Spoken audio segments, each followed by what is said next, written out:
नमस्कार दोस्तों, नविंदु astrology channel में आपका स्वागत है। बेल घंटी को दबाइए और चैनल को सब्सक्राइब कीजिए, लाइक बटन दबाइए और वीडियो शेयर कीजिए। तो 7 ग्रहों का कॉम्बिनेशन होने जा रहा है 9 से 12 के बीच में। वर्ल्ड में क्या तबाही आने वाली है। मकर राशि में 7 ग्रहों का कॉम्बिनेशन, जिसमें प्लूटो जिसने पूरी बर्बादी दी थी 2020 में, क्या रंग और दिखाने वाला है। और ऐसी सृष्टियाँ कब हुई थी? 1962 में, 84 में, 31 अगस्त 1984 को इंदिरा गांधी जब मरी थी तब भी यही कॉम्बिनेशन था जो 9 से 12 फरवरी के बीच में पूरे विश्व में ज़बरदस्त तूफान वाली मुसीबतों का आने के संकेत दे रहा है। और ऐसा वक्त होगा कि जो शायद पूरी सृष्टि को एक सेकंड राउंड के अंदर जीवन सिखा के जाएगा। राजनीति में जो उथल पुथल होगी और जो ज़बरदस्त चीज़ें चलेंगी, आप देखना। किसान आंदोलन तो अभी कमज़ोर नहीं हुआ है। किसान आंदोलन उल्टा टूट के फिर से जुड़ के मजबूत बनेगा। और मंगल अपना जाते हुए जो काम करेगा वो आप देखिएगा कि सरकारों की नींद उड़ा देगी। ऐसी नींद उड़ेगी कि जो जीवन में फ़र्क पड़ेगा। 7 ग्रहों के साथ जो बुध, सूर्य, शुक्र, जुपिटर, शनि और चंद्रमा और प्लूटो, यानी प्लूटो जिसने 2020 में तबाही मचाई थी शिव जी का, वो अब शनि के साथ फिर से एक बहुत बड़ी गेम खेलने की तैयारी में। और ऐसी गेम जो शायद सृष्टि में फिर से लोगों का जीना हराम कर देगी। आने वाले वक्त में ये 10वें घर में युति बनने जा रही है और इसका इफेक्ट 9 फरवरी से 12 फरवरी पूरा विश्व देखेगा। क्या होगा हमारी राशियों पे भी बहुत ही मतलब प्रॉब्लम्स आएंगी, क्योंकि जब अगर सृष्टि के ऊपर भगवान ने डाला है तो वो बोलते हैं ना कि हमारे पे भी ये चीज़ों का भगवान ने तालमेल डाल ही दिया है कि भाई आपके ऊपर भी इस चीज़ का क्या असर रहेगा। तो आज उसके ऊपर ही बात करेंगे। और एक सरप्राइज़ वाला साल रहेगा जैसा मैंने कहा था, और मैसिव डेवलपमेंट होंगे। और शायद ये बोल सकते हैं कि जो शुक्र, शनि, गुरु और सूर्य और चंद्रमा ये फरवरी 13 तक प्लूटो के साथ मकर राशि में जो धमाल चौकड़ी मचाएंगे, 7 सप्तरंगी ग्रहों के रूप में ये तूफान और तबाही लाने वाला है। तो कहते हैं कि एक शायद नई जीवन की शुरुआत होगी। कई लोगों की चीज़ों को केतु और राहु एक्सेस वहीं डिटैच करके आपको नई ज़िंदगी में डाल देगा चलते चलते। इंडियन इकोनॉमी में बहुत बड़े चेंजेस आएंगे और सरकार के लिए सिरदर्दी बढ़ेगी। सरकार के लिए आने वाला वक्त बहुत तूफान वाला होगा। उनके पसीने निकल जाएंगे और ऐसे पसीने निकलेंगे कि वो ज़िंदगी को याद दिलाते हुए जाएगा। सरकार याद रखेगी कि जीवन में उसने जो गलतियां की हैं उसका उसको परिणाम भोगने के लिए तैयार करने आ रहा है शनि और प्लूटो के साथ। ये सप्तरंगी पूरे विश्व में ये चीज़ें ऐसी फैलेगी कि जीवन में मंदी आएगी। पूरी सृष्टि में इस टाइम पे अगले 7 से 14 महीने ऐसी मंदी के संकेत हैं जो शायद बोलना भी बहुत दुख होता है। लेकिन सरकार जानबूझ के ऐसे कानून बनाएगी जिसमें लोग परेशान हो जाएंगे। पब्लिक का डेमोन्स्ट्रेशन, फ्रस्ट्रेशन, बगावत, आंदोलन, ये सब बढ़ेगा। और बस बोल सकते हैं कि बहुत सारी चीज़ों का हमें कॉम्बिनेशन देखना पड़ेगा। तो यह है कि इस टाइम पे ये सारे ग्रह जो आ रहे हैं वो अस्त होंगे और अस्त में मरण अवस्था में ये ग्रहों का आना एक बहुत बड़ा चीज़, क्या कहते हैं, प्रॉब्लम देता है। तो मैं आज शुरू करने जा रहा हूँ कि मेष राशि के लिए ये गोचर कैसा रहेगा। ये आपके 10वें भाव में ही काल पुरुष की कुंडली के हिसाब से होगा और बहुत सारा उनकी जीवन में चेंज आएगा वर्क ऑफिस पे, और ये ग्रो करने के लिए आपको एक नई ज़िंदगी देगा। और दूसरी बात है कि जो ट्रबल फ्री टाइम वाला नहीं होगा, मुसीबतों में रास्ता बना के आपको आगे बढ़ना पड़ेगा। और टेंशन बढ़ेंगी, फैमिली में खर्चे बढ़ेंगे और कंसर्न ऑफ द हेल्थ भी बहुत बड़ा इशू रहेगा। मेडिकल चेकअप कराते रहिए।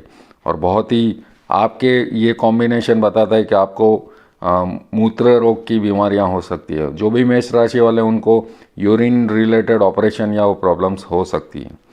अब बात करते हैं वृषभ राशि की। वृषभ राशि में के 9वें घर में ये चीज़ बनेगी और इस चीज़ का 7 ग्रहों का युति का कॉम्बिनेशन आपको कोर्ट के चक्कर खिलवा सकता है। यू मे गेट कन्फेंस्ट्रेशन, मतलब आपकी बेइज्जती हो सकती है अपने सीनियर लेवल लोगों के सामने।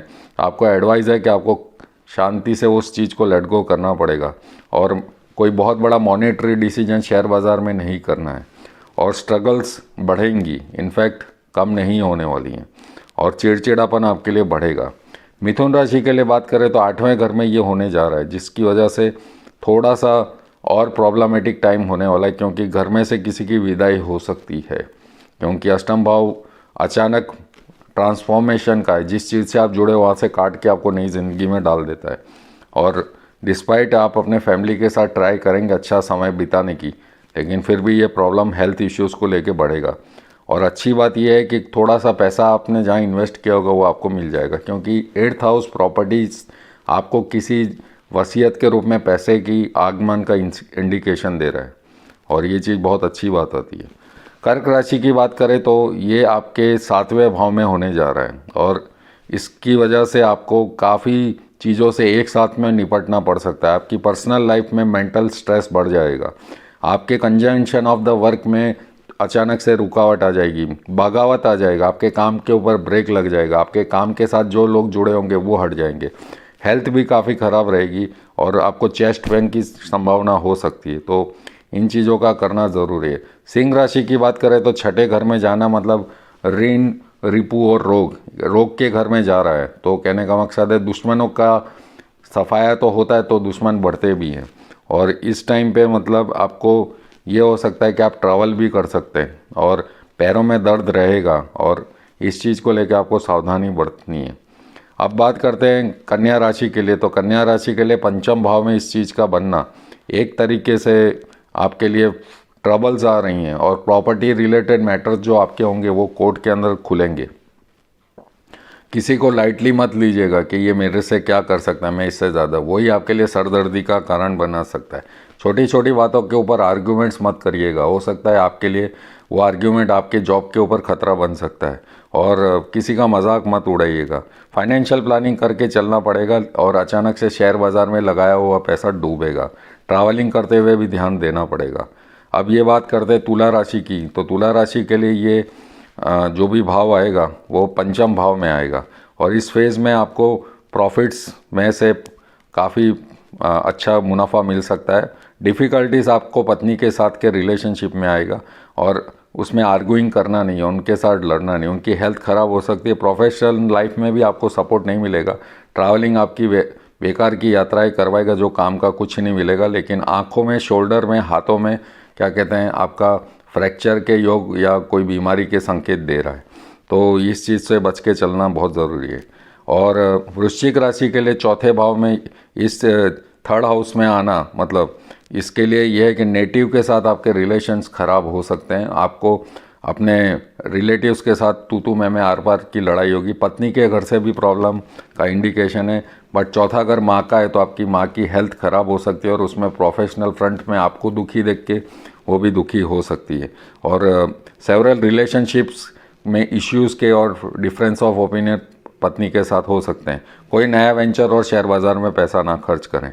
अब बात करते हैं धनु राशि की। धनु राशि के लिए ये 2nd भाव में आ रहा है, जिसका धन भाव कहते हैं। तो ग्रेट टाइम होगा, और आप अपने अच्छे परिवार के लिए पैसा खर्च करेंगे, और आपको कुछ पॉलिसी और गवर्नमेंट डिपार्टमेंट से ट्रबल्स आ सकती है। लेकिन जहाँ फैमिली मेम्बर में आपके खर्चों को लेके बहुत मिसबिहेव हो सकता है और मिसअंडरस्टैंडिंग बन सकती है। आपका कोई बैंक लोन अप्रूव हो सकता है। स्ट्रेस रहेगा, और थोड़ा शांत रहें। मकर राशि की बात करें तो पहले भाव में आने वाला है, तो बॉडी पे आएगा, यानी हेल्थ ख़राब होगी, और आप इस चीज़ में आपकी शादी के भी योग बनते हैं, क्योंकि 7म भाव सामने आता है। तो ये है कि शादी का योग बनेगा, लेकिन आर्ग्यूमेंट्स फैमिली के साथ खूब होंगे, पैसों को लेके किल्लत होगी, और आपके खर्चे आपके लिए सरदर्दी बनने वाले। पत्नी के साथ रिलेशनशिप खराब होंगी। 7 ग्रहों का गोचर मकर राशि में कुंभ राशि के लिए होगा 12वें घर में। 12वें घर व्यय का खर्चा होता है, एक्सपेंडिचर, इन्वेस्टमेंट, फॉरेन ट्रैवल्स और हॉस्पिटलाइजेशन। तो आपके हॉस्पिटलाइजेशन के योग बन रहे हैं, जिसमें आपको बहुत ही परेशानी का सामना करना पड़ सकता है, या किसी अपने फैमिली मेम्बर का एडमिट होने में। प्रॉपर्टी इश्यूज़ भी हो सकते हैं। 6ठा घर रोग का है, तो खर्चे तो हॉस्पिटल के ज़्यादा दिख रहे हैं। मीन राशि की बात करें 11वें भाव में, तो ये लाभ भाव में गया है, और जैसे ही ये 11वें भाव में जाएगा, शनि का ही घर है, तो शनि के घर में आपको कोई भी बड़े भाई से अच्छा सपोर्ट मिल सकता है, इनकम बढ़ सकती है, लेकिन बड़े भाई से ही सपोर्ट मिलेगा तो आर्ग्यूमेंट्स भी उतने ही होंगे। और खूब आपको मतलब ऑफिस में सोच समझ के चलना है, और आने वाला वक्त काफ़ी परेशानी वाला रहेगा। सब राशियों के लिए सारा 7 ग्रहों का गोचर एक तूफान और लड़ाई झगड़े, पति पत्नी के बीच में, सास बहू के बीच में, बॉस के साथ लड़ाई झगड़े वाला रहने वाला है। और इस ग्रहों की युति से शनि के घर में 7 ग्रहों का आना, यानी शनि के रोग बढ़ेंगे, उसमें उसकी साइनस है, आर्थराइटिस है, बवासीर है, क्या कहते हैं कैंसर, इन बीमारियों में बढ़ोतरी होगी। तो आपको इन चीज़ों से बच के चलना है।